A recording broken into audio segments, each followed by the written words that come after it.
Bonjour à tous, c'est Guillaume de Sport Focus et bienvenue dans une nouvelle analyse. Aujourd'hui, je vais analyser le gel des moteurs en Formule 1. En effet, la FIA et les constructeurs ont décidé de geler le développement des moteurs pour la saison 2022, 2023 et 2024.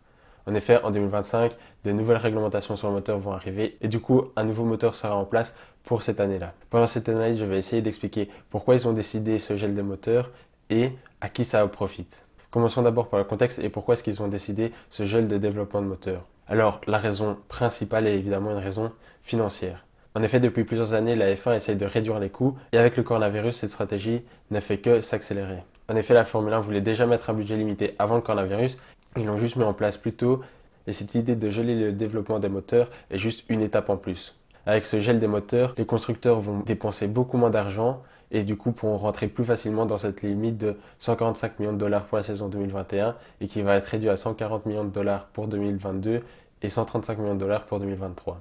De plus, en gelant le développement des moteurs, les écuries pourront se concentrer à 100% sur la voiture et sur l'aérodynamisme de cette voiture, et du coup pourront optimiser l'aérodynamisme de la voiture en 2022, car il y aura beaucoup de changements avec les nouvelles règles qui arrivent en 2022.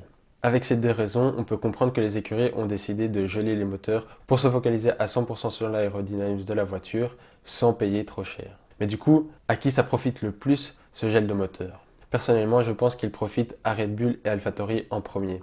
En effet, ces deux écuries étaient équipées du moteur Honda pour la saison 2021 et en 2020, Honda a dit qu'ils allaient se retirer de la Formule 1 à la fin de l'année 2021. Donc ces deux écuries devraient retrouver un moteur assez rapidement. Et ce n'était pas chose facile pour Red Bull et AlphaTauri. En effet, ils étaient en mauvais termes avec Renault et c'est pour ça qu'ils avaient switché avec Honda et du coup revenir en moteur Renault était très compliqué. Passer avec le moteur Ferrari était vraiment un gros risque parce que le moteur Ferrari était le moins bon en 2020. C'était très compliqué d'avoir des négociations avec Mercedes en sachant que Mercedes a le meilleur moteur et Mercedes aura du mal à donner son moteur à l'équipe qui est concurrente et qui est deuxième au championnat juste derrière elle. Donc pour Red Bull et AlphaTauri, c'est vraiment une aubaine car ils pourront racheter ce moteur Honda pour l'utiliser jusqu'au moins en 2024. En effet, avec le gel des moteurs, ils pourront utiliser le moteur 2021 jusqu'en 2024 sans payer de frais supplémentaires de développement. Et c'est très bien pour eux car ils n'ont pas ces compétences dans leurs équipes actuellement. Officiellement, ce ne sera pas un moteur Honda, il portera un autre nom, mais officieusement, ce sera quand même un moteur Honda.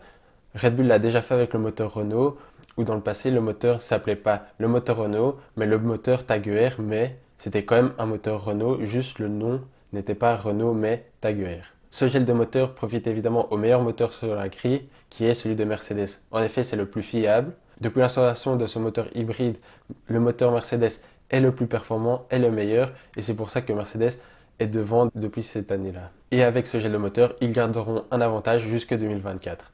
Même si l'aérodynamisme de la voiture va vraiment changer en 2022, ils garderont quand même un avantage moteur qui est non négligeable. Et donc, indirectement, les trois autres écuries qui utilisent le moteur Mercedes en 2021, que ce soit McLaren, Aston Martin et Williams, bénéficient de ce gel de moteur car ils vont utiliser le meilleur moteur jusqu'en 2024 et ce classement ne pourra pas changer. Ensuite, il y a le moteur Renault où c'est juste Alpine qui l'utilisera. Ce n'est pas le meilleur moteur, mais ce n'est pas le moins bon. Il n'est pas loin du moteur Mercedes, mais il n'est quand même pas au même niveau. Du coup, Renault devra vraiment doubler d'efforts en 2021 pour le développer le plus possible en termes de performance, mais aussi en termes de fiabilité, pour le mettre le plus proche de Mercedes, pour qu'en 2022, 2023, 2024, Alpine peuvent concurrencer les meilleurs et se hisser très souvent sur le podium, si pas pourquoi pas viser la gagne régulièrement. Et on en vient au moteur Ferrari, qui est un sujet assez délicat. En effet, avant la saison 2020, c'était un très bon moteur, très puissant, l'un des meilleurs, si pas le meilleur. Mais lors de l'intersaison 2020-2021, ils ont dû changer le moteur car il n'était pas en règle. Et lors de la saison 2020, le moteur était vraiment moins bon, le plus faible de la grille, et du coup ça désavantage quand même fortement Ferrari. Mais si Ferrari a accepté ce gel de moteur, c'est pour des raisons économiques, mais aussi parce qu'ils croient en leur nouveau moteur 2021 et ils pensent qu'avec ce moteur, ils peuvent revenir au devant de la scène. Ça va être très intéressant de voir les performances de ce moteur en termes de performance pure, mais aussi en termes de fiabilité, car il ne faut pas oublier que ça reste un sport mécanique et qu'un championnat peut se jouer sur des détails et sur la fiabilité d'un moteur. Comme pour Renault, Ferrari va faire un maximum en 2021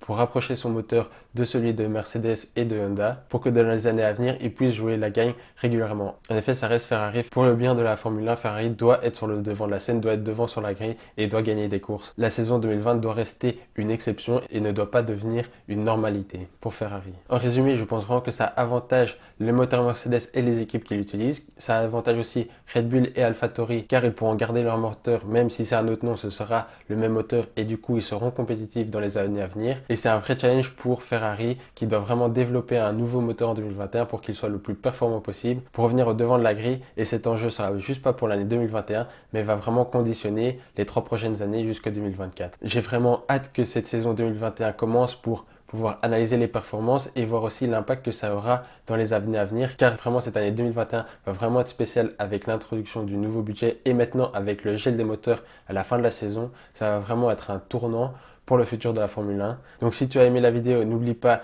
de le liker, de le faire savoir en commentaire et aussi n'oublie pas de t'abonner à ma chaîne YouTube. Et en plus, si tu veux d'autres informations sur le sport et l'actualité sportive, va voir mon Instagram Sport Focus pour plus d'actualités sportives. Je vous dis à bientôt pour de prochaines analyses.